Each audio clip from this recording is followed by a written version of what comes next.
नमस्ते, म गरिमा धिताल नवजीवन माध्यमिक विद्यालयको कक्षा 8 मा अध्ययनरत छात्रा हुँ र म कुसुमबाट नवजीवन विद्यालयमा अध्ययनरत कक्षा 8 की छात्रा हुँ।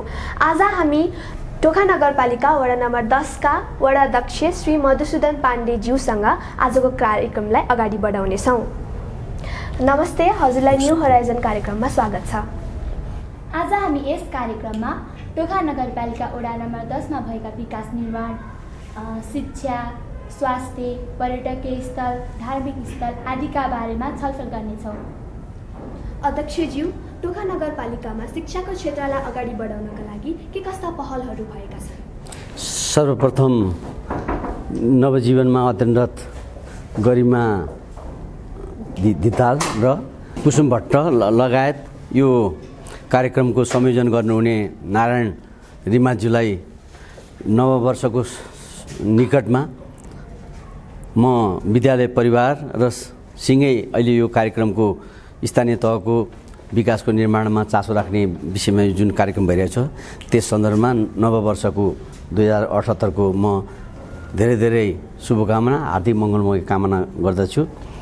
र कुसुम भट्टजीले जुन जिज्ञासा राखेको विषय छ, नेपालको सन्दर्भमा शिक्षा र स्वास्थ्यलाई देशले नै ओझेलमा पारेको स्थितिमा स्थानीय तीनटा सरकारको संरचना अनुसार स्थानीय तहको सरकार निर्वाचित भएर आएपछि शिक्षा स्थानीय तहमा व्यवस्थापन गर्ने शिक्षा आयो, स्थानीय तहमा आयो र तदनुकूलको नियम कानुन र मौजुदा संरचना अनुसारको हाम्रो संस्थागत विद्यालय र सामुदायिक विद्यालयलाई अगाडि बढाउने व्यवस्थापनको सन्दर्भमा नगरपालिकाले मातृ शिक्षालाई पनि त्यसले करिकुलमको रूपमा, पाठ्यक्रमको रूपमा राख्नुपर्छ भन्ने कुराहरूको कार्यपालिकाको ठम्याइसहित नगरसभामा पारित गरेको छ र अब मातृभाषाको चाहिँ करिकुलम पाठ्यक्रम बन्दैछ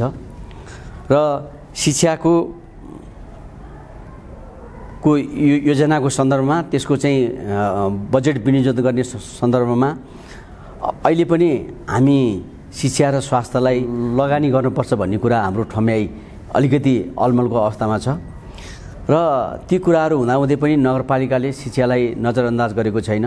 शिक्षालाई राम्रो ढङ्गले अगाडि बढाउने क्रममा मेयर दिवा खाजा कार्यक्रम लगायत अरू तपसिलका विभिन्न अतिरिक्त कार्यक्रमहरू अगाडि बढाएको छ र यो वडा नम्बर 10 यो टोखा नगरपालिकाको 1 देखि 11 वडाहरूमध्ये वडा नम्बर 10 ले कुल बजेटको हाम्रो सिलिङ बजेट 2 करोड 21 लाख थियो।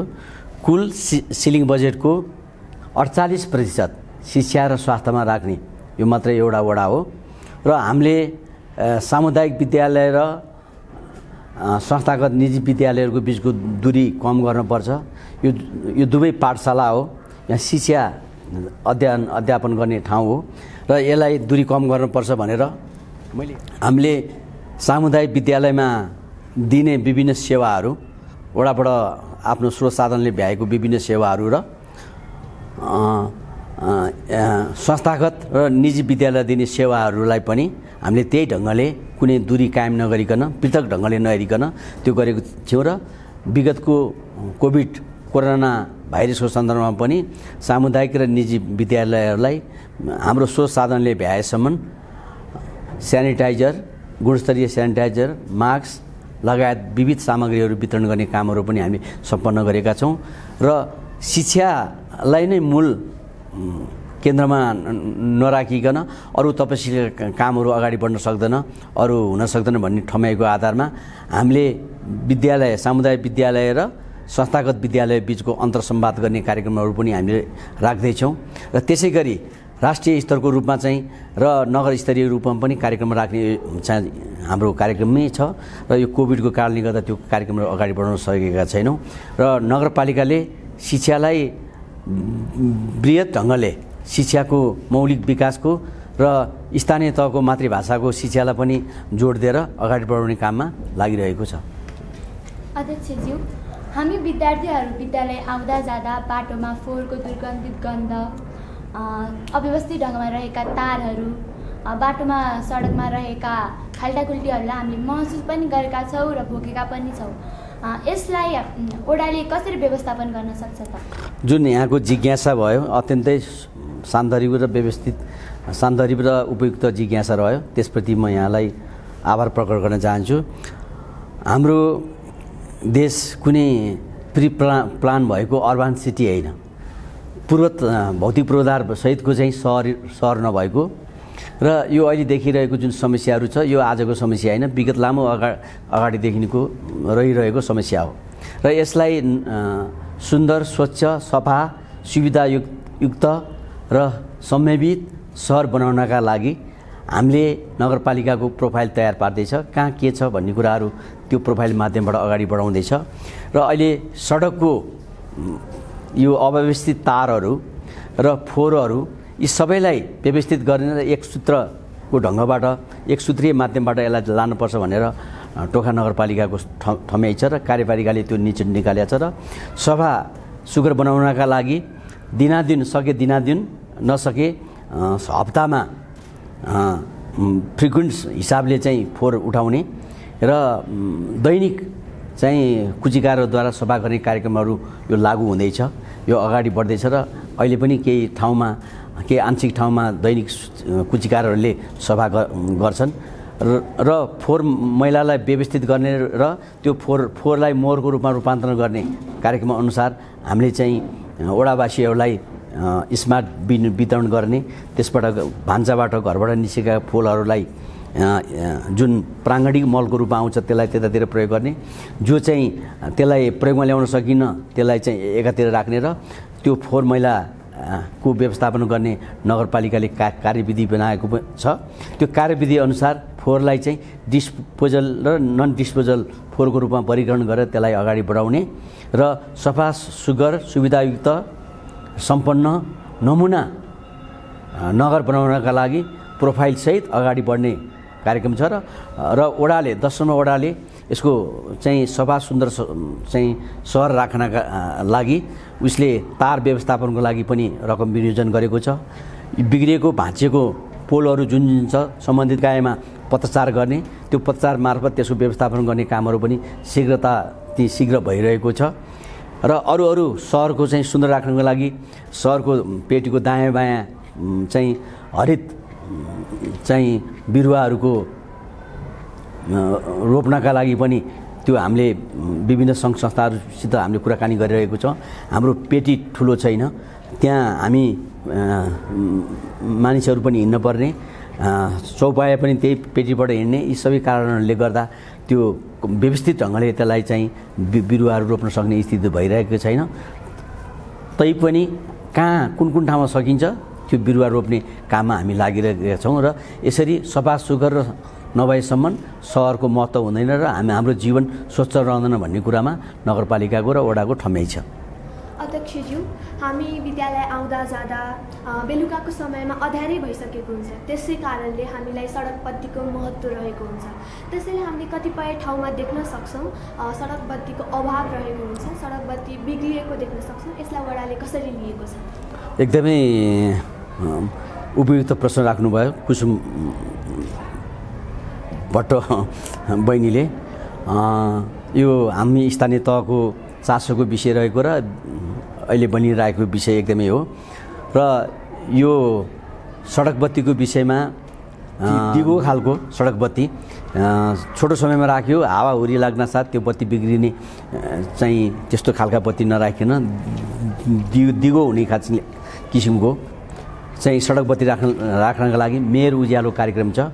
त्यो निकट भविष्यमै मेयर उज्यालो अन्तर्गत स्ट्रिट लाइट त्यो अलि लामो समयसम्म हुने त्यो स्ट्रिट लाइट जडान हुँदैछ र वडाकै बजेटबाट पनि 10 लाखको सडक बत्तीको बजेट छ, 10 लाख सीसी क्यामेरा छ र जहाँ संवेदनशील स्थिति छ, जहाँ विभिन्न किसिमका आपराधिक गतिविधि हुने ठाउँहरू छन्, त्यस्ता स्थलहरू छौँ, त्यो ठाउँहरूको कोड गरेर त्यो ठाउँहरूको डिमार्केसन गरेर अब निकट भविष्यमै मेयर उज्यालो कार्यक्रम मुख्य सडकमा र अरू वडाले राखेको र विनियोजन गरेको योजनाबाट चाहिँ भित्र चाहिँ आपराधिक गतिविधि हुने ठाउँमा सडक बत्तीहरू राख्ने कार्यक्रमहरू अब यो आर्थिक वर्षभित्रमा सम्पन्न हुनेछ।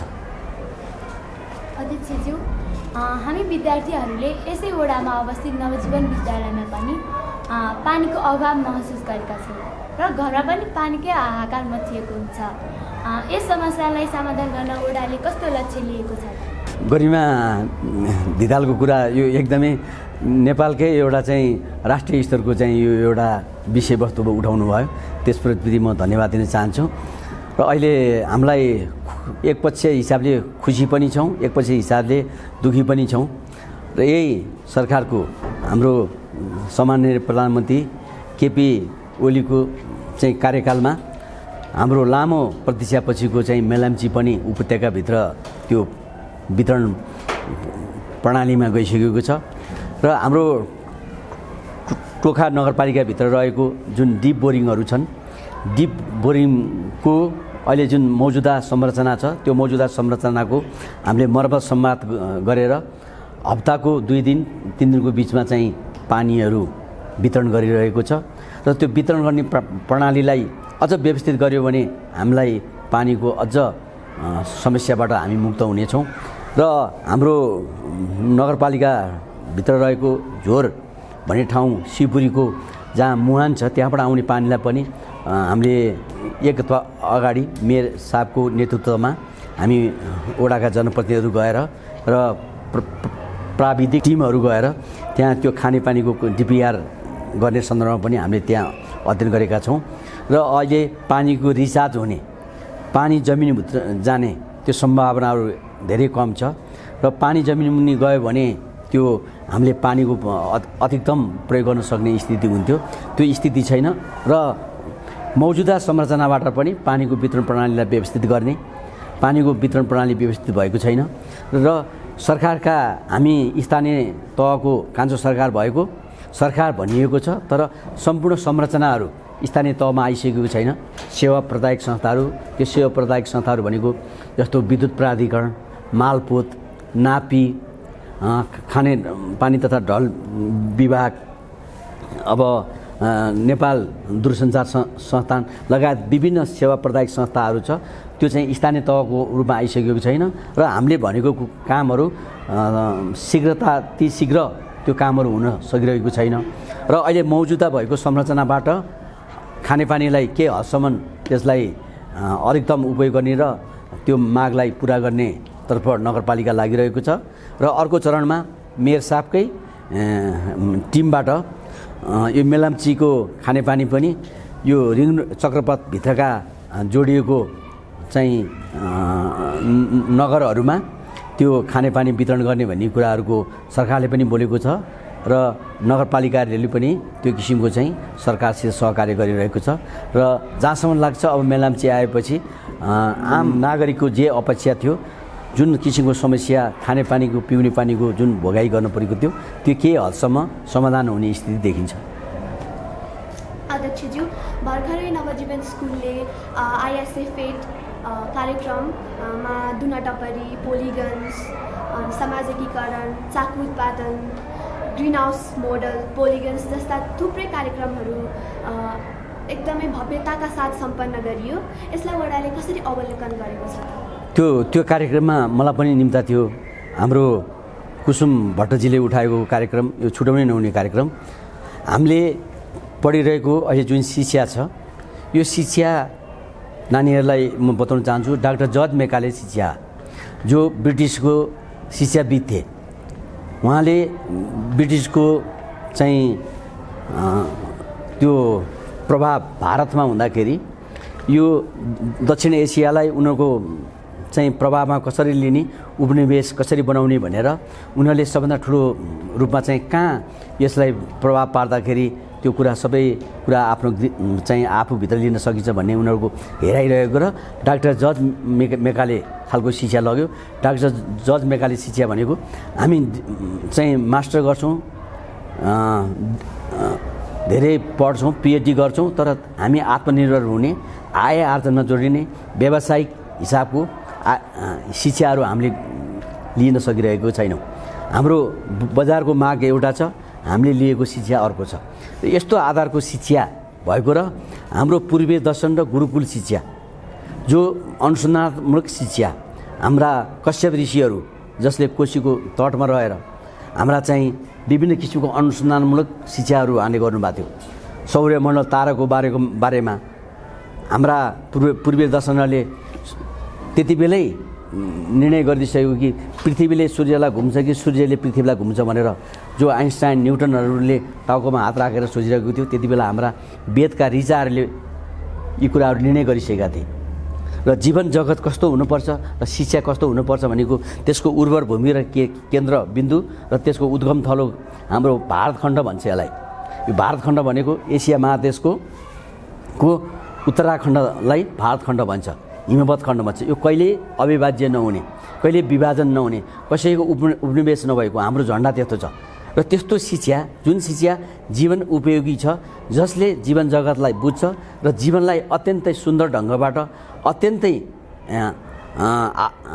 सुखद पक्षबाट उसले जीवनलाई भौतिक रूपमा र आध्यात्मिक रूपमा महसुस गरेर जीवन बिताउन सक्छ, त्यस्तो शिक्षा दिने उर्वर ठाउँ भनेको यो भारतखण्ड र त्यसलाई नेपाल पनि भनौँ, नेपाल देश हो।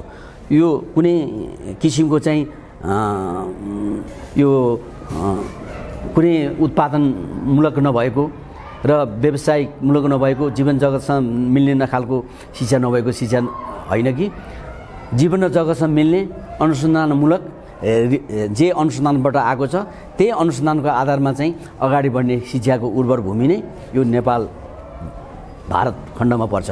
त्यस कारणले हामीले चाहिँ गाई पालनमा जान्छौँ, धेरै जान्छौँ। हामीले पढेको डिग्री मास्टर पढेको छ, नानीहरूले एससी पढ्नुहुन्छ, भोलिपछि 12 पढ्नुहुन्छ।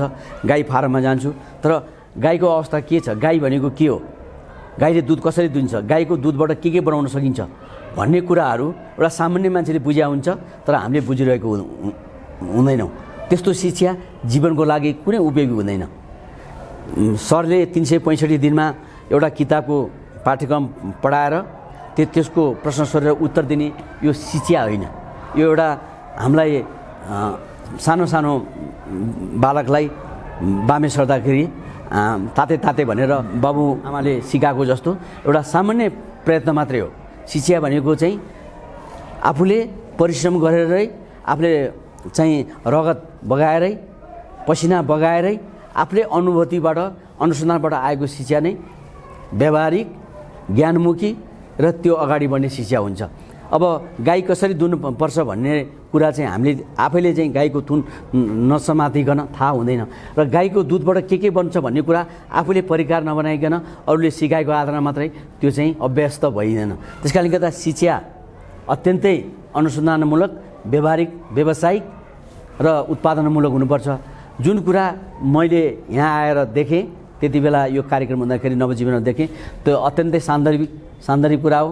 चाहिँ हाम्रो देशको मौलिकतासँग जोडिएको, हाम्रो देशको परम्परासित जोडिएको, हाम्रो देशको वेशभूषासँग जोडिएको यो शिक्षा र यस्तो शिक्षा, यो शिक्षा जसले विगतमा यो नवजीवन विद्यालयले गर्यो, यी विद्यालयको यो नगरपालिकाभित्र रहेका विद्यार्थीहरूले मात्र होइन कि देशभरिकै विद्यालयले यो अनुसरण गर्नुपर्छ र यसलाई व्यवहारमा लानुपर्छ र त्यो ढङ्गको जीवनशैली हामीले बिताउनुपर्छ र नैतिकता र आचरणसँग नजोडिएको, व्यावसायिकता र जगतसँग नजोडिएको शिक्षा, त्यो शिक्षा बुर्जुवा भन्छ त्यसलाई। बुर्जुवा कुनै पनि कुरा मेल नखाने, जीवनसित मेल नखाने हुन्छ र त्यस्तो शिक्षा होइन कि हाम्रो नवजीवनले दिएको शिक्षातिर हामी उन्मुख हुनुपर्छ। त्यसको लागि नवजीवनले जुन कार्यक्रम गर्यो म त्यसपछि कृतज्ञ छु र धेरै यो सिङ्गै नगरपालिकाको तर्फबाट, यो 10 नम्बर वडाको तर्फबाट धेरै धन्यवाद दिन चाहन्छु। अध्यक्षज्यू, नवजीवन विद्यालयले विद्यार्थीहरूको स्तर उन्नतिको लागि विश्वका विभिन्न देशहरूसँग प्रत्यक्ष भ्रमण गराइरहेको छ। यसै सिलसिलामा विद्यार्थीहरूको दिगो विकासका लागि ओडाले कस्तो पहल वा सहयोग गर्न सक्छ? अब यो अहिले हामी विश्व बजारीकरण भइरहेको र संसार एउटै आँगन भइरहेको अवस्थामा, हामीलाई प्रविधिले जोडेर हामी नजिक भइरहेको अवस्थामा हामीले बाहिरका जगतलाई पनि हेरेर निहाल्नुपर्ने हुन्छ र हाम्रो आफ्नो देशको मौलिकता र हाम्रो देशको हावापानी, भूगोललाई पनि बिर्सनुहुन्न। दुईटै कुरालाई चाहिँ हामीले संयोजन गरेर आफ्नो देशको शिक्षालाई प्राथमिकरण गर्नुपर्छ र त्यसको लागि राष्ट्रिय स्तरको चाहिँ त्यो किसिमको चाहिँ रणनीति पनि आउनुपर्छ, राष्ट्रिय स्तरको शैक्षिक रणनीति पनि आउनुपर्छ र नगरपालिकाले पनि स्थानीय मातृभाषासहितको यहाँको भूगोल परम्परा संस्कृति के छ त्यो कुराको ठम्याइको आधारमा त्यो पाठ्यक्रम बनाउनुपर्छ। र अब रह्यो विदेशमा रहेर नवजीवन स्कुलले विदेशमा रहेर जुन किसिमको त्यहाँको चाहिँ अध्ययन अध्यापनको चाहिँ प्याटर्न विधि निहालेर हेऱ्यो, ठ्याक्कै त्यस्तै हुबहु रूपमा यहाँ त्यही कुरा चाहिँ डाइजेस्ट गरेर त्यही कुरा चाहिँ थोपर्न चाहिँ हुँदैन। त्यहाँको अनुभवलाई हाम्रो यहाँको भूगोलको रहनसहन वेशभूषा परम्परा हाम्रो यहाँको हावापानीले जुन कुरालाई हामीले चाहिँ मेल खान्छ त्यो मेल खाने हिसाबले त्यो कुरालाई चाहिँ अझ उर्वर बनाउने अझ माथि उठाउने हिसाबले हाम्रो देशको माटोलाई माया गर्ने खालको शिक्षा दिनुपर्छ। हाम्रो देशको माटोलाई माया नगरिकन पराई देशको माटोलाई माया गर्ने, पराई देशको संस्कृतिलाई माया गर्ने, पराई देशको चाहिँ परम्परालाई माया गर्ने शिक्षा त्यो शिक्षासित म सहमति छैन। हाम्रो शिक्षा कुन देशले कस्तो शिक्षा दिएको छ, त्यो कुन देशले चाहिँ आफ्नो देशको भूगोल र माटोसँग सुहाएको शिक्षा कस्तो छ, त्यस्तो शिक्षालाई हामीले हेरेर हाम्रो परम्परा र वेशभूषाको हाम्रो यहाँको वस्तुस्थितिलाई सुहाउँदो किसिमको त्यस्ता शिक्षालाई मेल खाने गरी त्यो शिक्षा प्रणाली लागू गर्दाखेरि चाहिँ अलि उत्पादनमूलक र देशको माटोमा रमाउने चाहिँ जनशक्ति उत्पादन गर्ने चाहिँ शिक्षा हुनसक्छ। त्यसतर्फ सिङ्गे टोखा नगरपालिका र ओडाले यो विद्यालयले हामीलाई सम्झेको खण्डमा हाम्रो तर्फबाट के सहयोग गर्नु हुनसक्छ हामी सहयोग गर्नका लागि आतुर छौँ। अध्यक्षज्यू, हाम्रो नेपाल सांस्कृतिक सम्पदाले भरिपूर्ण भएको देश हो, धार्मिक र मठ मन्दिरले पनि भरिपूर्ण भएको देश हो। तसर्थ टोखा नगरपालिकामा पनि हामीले देख्न सक्छौँ मठ मन्दिर अनि पर्यटक स्थलहरू छन्। यसको संरक्षणको लागि हामीले के कस्तो पहल गर्न सक्छौँ? यसको संरक्षण लागि त टोखा नगरपालिका जब हामी स्थानीय तहको सरकार निर्वाचित भएर आयौँ, हामीले पहिलो नगरसभाबाट नै यो कार्यविधिहरू बनाएर त्यो हाम्रो हेरिटेजहरू हाम्रा सम्पदाहरू जुन छन् त्यसलाई राष्ट्रिय सम्पदा सूचीमा लिने, त्यसलाई लिपिबद्ध गर्ने र त्यसको चाहिँ मौलिक विकासका लागि विभिन्न राष्ट्रिय स्तरमा चाहिँ हामीले लबिङ गर्ने। हाम्रो संस्कृति पर्यटन मन्त्रालय छ, हाम्रो पर्यटन बोर्ड छ, पुरातत्व विभाग छ, ती सबैसँग जोडेर त्यो सम्पदाको मर्मत सम्भार र त्यसको स्तर उन्नतिका लागि गर्ने कामहरूमा उच्च स्तर ढङ्गबाट टोखा नगरपालिका लागिरहेको छ। मैले यहाँलाई स्मरण गर्न चाहन्छु, हाम्रो बर्णेश्वर झोर माङकाल बर्णेश्वर छ, त्यो हेरिटेजको रूपमा गएको छ। त्यसमा काठमाडौँ महानगरपालिकाबाट रकम विनियोजित भएको छ, पर्यटन मन्त्रालयबाट रकम विनियोजित भएको छ, लगायत अरू विभिन्न किसिमको सरकार संस्थाहरूले त्यहाँ हालेको छ। त्यहाँ बाल बगैँचा बन्दैछ। त्यसको अरू मौलिक मर्मत सम्भारमा त्यो लागिरहेको छ। त्यसै गरी हाम्रो श्री सोतानी व्रतकथामा उल्लेख भएको सपन तीर्थ त्यो पनि सम्पदाको सूचीमा सूचीकृत छ। त्यसलाई पनि त्यही ढङ्गको चाहिँ मौलिकता ढङ्गले त्यसको चाहिँ मर्मत सम्भारमा गरिएको छ। त्यसै गरी यतापट्टि चण्डेश्वरी चाहिँ मन्दिर छ, त्यो चण्डेश्वरी मन्दिरलाई पनि मौलिक हेरिटेजमा त्यसको नामाङ्कन गरिएको छ। त्यसलाई पनि मौलिक सम्पदा सूचीको रूपमा त्यसको निर्माण कार्य जारी रहेको छ। यसै गरी यही टोखा नगरपालिका अन्तर्गतै वडा नम्बर 10मा रहेको माथि महेन्द्रेश्वर शिवालय छ, जो श्री स्वतानी व्रतकथामा शक्तिदेवीको पीठ पतन भएको भन्ने उल्लेख छ। त्यो पनि सम्पदा सूचीमा लाने 2049 सालमा त्यसको प्रयत्न गरिएको थियो। 61 सालमा आएर त्यसको केही पुरातत्व विभाग, संस्कृति पर्यटन मन्त्रालय र मन्त्री परिषदको कार्यालयमा त्यसको केही अभिलेखहरू पुर्याउने काम गर्यो र त्यसको त्यसका मौलिक संरचनाको पौराणिक धरोहरलाई बचाउने कामहरू त्यसको पनि भइरहेको छ। त्यसै गरी यता बान्टारमा जालपा देवी छ, त्यो पनि श्री सोतानी व्रतकथामा उल्लेख भएको, त्यो पनि हेरिटेज रूपमा लाने प्रयास नगरपालिकाले गरिरहेको छ। यसरी हाम्रो देश अत्यन्तै सम्पदाहरूले भरिपूर्ण सिँगारिएको देश हो। त्यसै गरी मठ मन्दिरहरूले सिँगारिएको देश मन्दिर हो। मठ मन्दिरहरू अहिले बनाएको होइन, त्यति बेला पौराणिक कालमा द्वापर युगमा बनेको मठ मन्दिरहरू नै अहिलेको सम्पदा सूचीमा पर्छ। बाटोमा पायो माटो र ढुङ्गाले जोडेको मठ मन्दिरहरू, त्यसबाट कुनै किसिमको चाहिँ हामीलाई भाइब्रेसन, पोजिटिभ भाइब्रेसन आउँदैन। जस्तो स्वर्गद्वारीमा गयो भने त्यसको पोजिटिभ भाइब्रेसन आउँछ, पशुपतिमा गयो भने पोजिटिभ भाइब्रेसन आउँछ। त्यो मठ मन्दिरहरू अग्लो ठाउँमा बन्छ, कुनै होचो चाहिँ त्यसको चाहिँ प्रवेशद्वार हुन्छ, त्यसमा जम्मै विज्ञानै छ। टुँडाल मठमा चाहिँ त्यो देखिन्छ, त्यसको पनि विज्ञान छ। पशुपतिमा देखिनुहुन्छ, सङ्कटामा गएर देखिन्छ है। त्यो सबै विज्ञान छ। मठ मन्दिरहरू उच्च ठाउँमा किन हुन्छ, कतै कुनै मठ मन्दिरहरूको चाहिँ यो प्रवेशद्वारको ढोका सानो किन हुन्छ, गुफा किन हुन्छ, यो जम्मै विज्ञान हो। विज्ञान हो यो। विज्ञान पूर्वीय दर्शन जम्मै विज्ञान छ। विज्ञानको चाहिँ यो उत्खनन भएको यो उर्वर ठाउँ हो। यसरी सम्पदा सूचीहरू जुन ठाउँमा छ, अहिलेको माटो र ढुङ्गाबाट अहिले बनेको त्यो, त्यसबाट कुनै किसिमको चाहिँ आत्मिक रूपमा शान्ति र आत्मिक रूपमा चाहिँ त्यसले चाहिँ कुनै अमन चयन गराउँदैन। र जुन पौराणिक धरोहरमा द्वापर युगमा बनेका मठ मन्दिरहरू छन्, मल्लकालीन भएका त्यो खालका बेलामा बनेका मठ मन्दिर सम्पदाहरू छन्, त्यसलाई जोगाउनुपर्छ। त्यो ढङ्गले नगरपालिकाले त्यसको पूर्वाधार बनाएर सम्पदा सूचीमा रूपमा नामाङ्कित गर्नका लागि लागिरहेको छ। अध्यक्षज्यू, टोखा नगरपालिका वडा नम्बर 10ले विभिन्न विद्यालयहरूमा मास्क, सेनिटाइजर बाँडेको छ। यो हामीले प्रत्यक्ष रूपमा देखेका छौँ। यसले विद्यार्थीहरूमा के कस्तो प्रभाव पारेको होला त? एकदमै सान्दर्भिक प्रश्न गर्नुभयो। नगरपालिका टोखा नगरपालिकाको पनि त्यसको चाहिँ शाखा वडाले शिक्षा क्षेत्रलाई नजिकबाट हेर्नुपर्छ। यो अहिलेको चाहिँ जो हाम्रो कोभिड-19 कोरोना भाइरसको महामारी छ, यसलाई चाहिँ हाम्रो सामाजिक उत्तरदायित्व रूपमा सम्झी शिक्षाको प्राथमिकरण गर्नुपर्छ भन्ने मान्यताको आधारमा बच्चाहरूले यो स्थानीय लोकल लेभलको गभर्मेन्टले पनि, स्थानीय तहको सरकारले पनि हाम्रा विद्यालयहरूमा अध्ययनरत बाबु नानीहरूलाई उसले संरक्षण गर्दो रहेछ, अभिभावकत्व ग्रहण गर्दो रहेछ र त्यो किसिमको आवास दिने काममा ऊ चुक्ने रहनेछ भन्ने कुराहरूको अवश्य पनि बालबालिकाहरूलाई त्यो किसिमको मनोविज्ञानमा अनुभूति भएको हाम्रो ठम्याइ छ।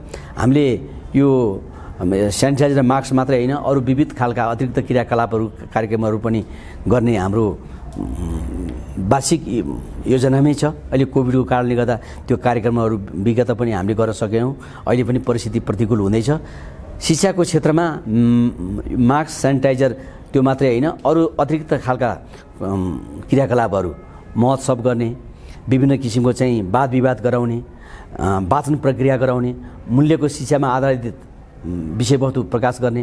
अहिले हामीलाई किताबको शिक्षाले मात्रै हाम्रो जीवनलाई अत्यन्तै सुन्दर बनाउन सकिरहेको छैन। स्कुलमा आएर बिहानदेखि 10 बजेदेखि लिएर 4 बजेसम्म पढ्ने शिक्षाले हाम्रो जीवनलाई उत्पादनमुखी बनाउन सकिरहेछन्। मूल्यमा आधारित शिक्षा, भ्यालु शिक्षा, क्वालिटी शिक्षा के हो, भ्यालुएबल शिक्षा के हो, मूल्यको आधारित शिक्षा भनेको के हो, त्यस्तो शिक्षाहरूको सन्दर्भमा हामीले बहस चलाउने, त्यो विद्यार्थी बिचमै बहस चलाउने, अरू ठुलो मान्छे ल्याएर त्यसको ज्ञाता एकाडेमी मान्छे ल्याएर चाहिँ त्यो विषयवस्तुमा चाहिँ प्रकाश पार्ने होइन, विद्यार्थी बिचमै आपसमा चाहिँ संवाद गराउने लगायत राष्ट्रिय स्तरको हाम्रो चाहिँ सीमाको बारेमा हालसालै नेपालको चाहिँ सुदूरपश्चिमको चाहिँ हाम्रो महाकालीको बारेहरूमा चाहिँ संवाद चलाउने, राष्ट्रिय स्तरको चाहिँ विषयवस्तुमा संवाद चलाउने, यी सबै लगायतका कुराहरूमा विद्यार्थीहरू आफै बिचमा चाहिँ सहकार्य गरेर संवाद गरेर चलाउनुपर्छ भन्ने ठम्याइ हाम्रो छ। र जहाँसम्म लाग्छ बहिनीले सोधेको प्रश्न, हाम्रो ठम्याइ त्यो मास्क र सेनिटाइजरले अवश्य पनि अभिभावकत्व ग्रहण गरेको रहेछ, स्थानीय तहको सरकारले त्यो ग्रहण गर्ने रहेछ र आगामी दिनमा पनि त्यस्तो काम गर्ने रहेछ भने मनोवैज्ञानिक असर परेको हुनुपर्छ। अब हामी कार्यक्रमको अन्त्यमा आइसकेका छौँ। अन्त्यमा वडावासी र नगरवासीलाई के सन्देश दिन चाहनुहुन्छ? अन्त्यमा नगरवासी र वडावासी लगायत विद्यालय, हाम्रो वडा अन्तर्गत रहेको एउटा सामुदायिक विद्यालय र एउटा 5वटा संस्थागत विद्यालय सबैलाई नववर्ष 2018 सालको हार्दिक मङ्गलमय शुभकामना व्यक्त गर्न चाहन्छु। र यस सन्दर्भमा स्थानीय तहमा यहाँहरूले जसरी हामीलाई निर्वाचित गरेर पठाउनु भयो, यहाँहरूले निर्वाचित गरेर पठाएर मात्रै यहाँको कर्तव्य पुरा हुँदैन। हामी एक किसिमको यहाँको चासो राख्ने, जिज्ञासा राख्ने एउटा व्यक्ति मात्रै हौँ। जसरी एउटा बरलाई दाउँदाखेरि छेउकुना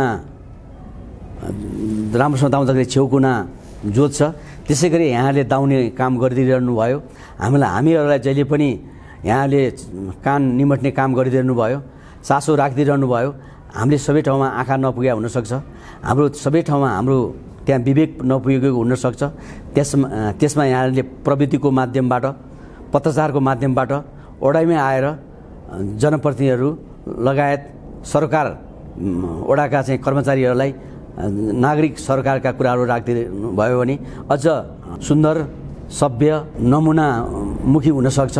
यस सन्दर्भमा म सबै ओडावासीहरूलाई निवेदन गर्न चाहन्छु र हाम्रो ओडामा रहेका संस्थागत र सामुदायिक विद्यालयहरूमा पनि अभिभावकहरूले विद्यार्थीहरूलाई विद्यालयमा पठाएर मात्रै मेरो कर्तव्य पुरा हुन्छ भन्ने ठम्याइ गरिदिनु भएन। हरेक विद्यार्थीको बोलीचालीदेखि लिएर उसको आजको 14 वर्षको बच्चा भोलिको मुलुकको एउटा निर्माता हुनसक्छ।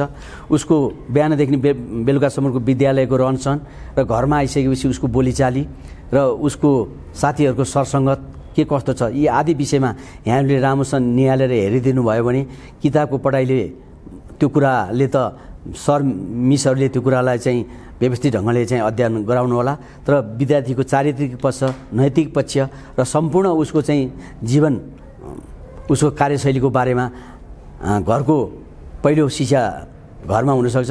मातापिताले त्यसरी निगरानी गरिदिनु भयो भने, यो सरकार राखिदिनु भयो भने विद्यालयलाई, अध्यापन गर्ने गुरुहरूलाई र विद्यालयको व्यवस्थापनलाई धेरै सहज र सरल हुन सक्थ्यो। यस विषय पनि यहाँले चासो राखिदिनु हुन निवेदन गर्दछु। र अरू समग्र टोखा नगरपालिका र यो 10 नम्बर वडाको विकासको सन्दर्भमा जहाँ हाम्रो आँखा पुगेको छैन, जहाँ हाम्रो विकास पुगेको छैन, त्यसमा यहाँहरूले शीघ्र हाम्रो वडाको फेसबुक छ, त्यसै गरी टोखा नगरपालिकाको हेलो टोखाको वेबसाइट छ। त्यसमा यहाँहरूले कमेन्ट गर्ने, लाइक गर्ने, सेयर गरिदिने र त्यो ढङ्गले चाहिँ यहाँहरूले चाहिँ गरिदिनु भयो भने सम्पूर्ण वडावासीहरूले राहत पाउनु हुनेछ। त्यसतर्फ यहाँहरूलाई निवेदन गर्दै जुन आजको यो नवजीवन स्कुलमा विद्यार्थी र स्थानीय तहको सरकार बीचको सरकारको विषयमा संवाद गर्ने कार्यक्रम राखियो र यो कार्यक्रम राख्ने यही हो टोखा नगरपालिका अन्तर्गत 11 नम्बर वडामा बस्ने हाम्रो अत्यन्तै सृजनशील भाइ, मेहनती भाइ श्री नारायण रिमाल भाइजीलाई धन्यवाद दिँदै यो कार्यक्रममा सहभागी हुने गरिमा धिताल, कुसुम भट्ट लगायत सम्पूर्ण भाइहरूलाई धेरै धेरै धन्यवाद र नववर्ष 2078 सालको मङ्गलमय शुभकामना। अध्यक्षज्यू, समय मिलाइदिनु भयो, टोखा नगरपालिका वडा नम्बर 10 को बारेमा धेरै कुराको जानकारी दिनुभयो, यसको लागि हजुरलाई धेरै मेरो पनि धेरै धेरै धन्यवाद।